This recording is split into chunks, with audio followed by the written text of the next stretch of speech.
Likewise. And okay, d5 played by Ding. He immediately leaves the board, and there we do see a question mark from the very harsh chess.com trainer there. It looks like a good move to me. Why not push him? Yeah. Yeah. No, the thing is that, of course, the algorithm, and it's understandable.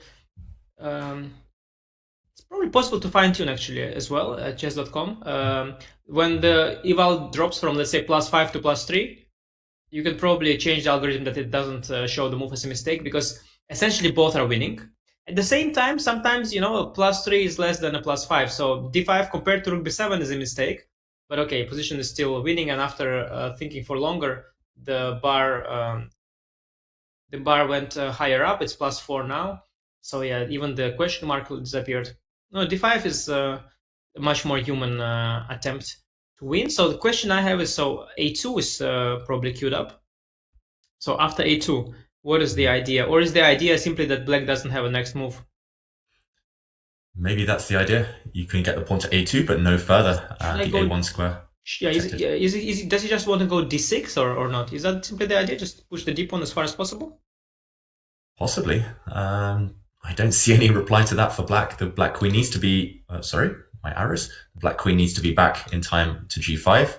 So the queen can't move. The bishop has to protect the pawn if it lands on a2. Black is a bit stuck. Black is frozen. So it makes a lot of sense that white can push the pawn forward. I'm liking it. And Jan is back at the board.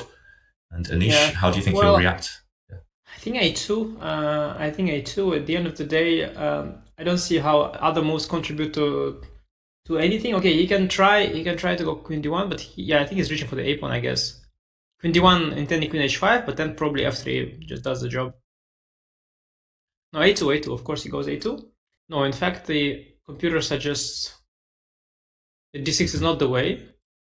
Okay, something even better? Yeah, queen c7. I'm just trying to understand queen c7, if what has changed. So if king h7... It's complicated, Anish. It is a little bit complicated, but...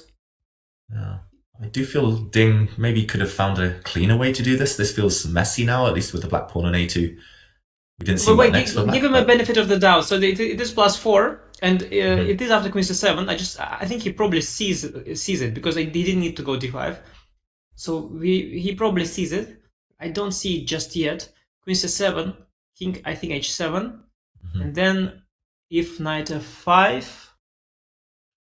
Yep, let's jump in, Anish.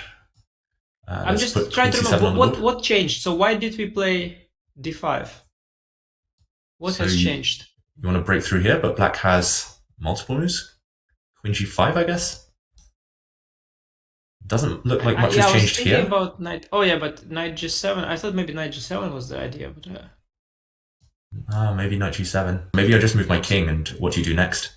Yeah. No, this was the resource. Because I take this pawn if you move your knight. This was always the resource. Yeah, forget about it. No, so yes. This is why I didn't. So king h7 was the defense. Queen c7, king h7. Okay, so this bar is all the way up. So let's try to find it. What's going on here? Knight where knight g6 is rook g8. Yeah, let's put that on the board. Threatening checkmate. You have to defend. I don't see a knockout blow here. The bar suggests that there is one. What is this pawn doing? On d5, what has it changed? You know what is the fun fact is that if I had my rook on a8, then queen takes g7 would be a checkmate. That's just a fun fact. And meanwhile, we see Ding come back to the board very excitedly. He was away for a moment or two, I think, in his rest area, just trying to calculate this variation that we're looking at. It bugs me that I don't. Yeah, it bugs me that I don't see it, and I really want to find it. I really want to find it. I hope for him that he found it. That's what matters. I don't have to find it now, though. I do want to. It does disturb me. But he sees it. He sees it. This is the remarkable part. He sees it. Wow. Oh, it's so disturbing that I don't see it. No, look, he sees it. You see, he's going for it. Yes. What is it that he's going for? What is the finisher? After king h7, knight g6, rook g8. What is the finishing touch? Wow. He is a genius, Ding, so he's going to show us something clever. He is. And it's his moment to shine. So he is no more than a genius, and he should do it. I see some different patterns, but I don't see the order in which I can do it. I'm struggling as well. King Is the h7. d pawn? Yeah, is d pawn involved? I don't think the d pawn is involved, and I don't know why d5 had to be played for The this to ding pawn. work. I don't see what the d. You see it? Wait, he's closed a mating net, Anish. The king. Oh wow. Okay, we have to show this on the board. I think I've come up with the idea. Let's Okay, yeah. jump in. Both players are away right now. I think he wants to sacrifice his queen, and d5 does contribute here. So, okay, there's a discovered check. We were assuming king h7. Let's bring up the analysis board while Jan returns.